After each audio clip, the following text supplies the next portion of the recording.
చాలా సంతోషం, వీళ్ళందరూ చూస్తుంటే సంతోషంగా ఉన్నది.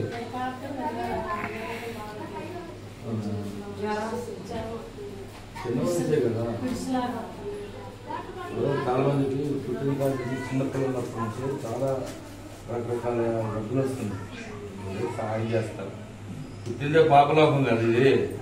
అనేక వ్యాధులు, గుండె జబ్బులతో పడుతున్నారు. అంగవైకల్యము, మహోన్నతుడా దయగలిగిన మా పర్లోకపు తండ్రి, నీ పరిశుద్ధ పాదాలు పొందినారు స్తోత్రాలు చెల్లిస్తున్నాం.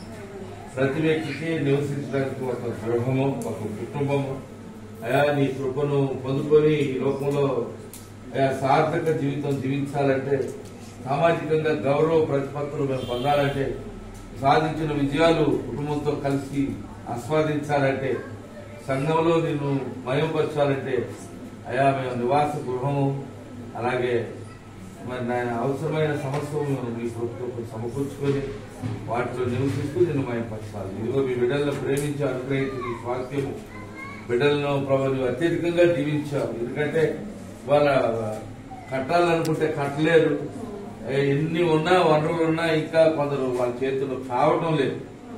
ఏళ్ళు గడుస్తున్నాయి, ఇతరులను చూసి సంబరపడటమే కానీ వారు ఏం చేయలేరు.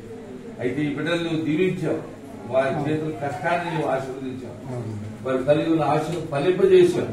నిజంగా నమ్మదగిన దేవుడు.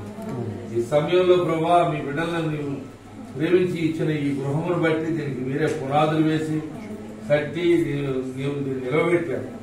నీవే మూల స్తంభంగా ఉన్నావు, నీవే ముఖ్యమైన మూల రాయి అయి ఉన్నావు.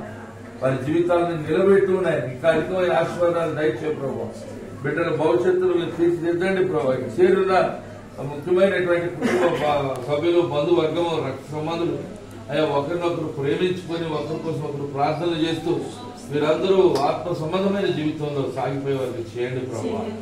అయా చిన్న బిడ్డలు కూడా కొందరు అనారోగ్యంతో ఉన్నారని వింటున్నావు. మరి వారికి కలిగిన బలహీనతలు నువ్వు ఎరిగి ఉన్నావు. చిన్న బిడ్డల నాయకులకు రాలేడు, ఇలాంటి వారి పట్ల రాజవంశాలు ఇచ్చావు.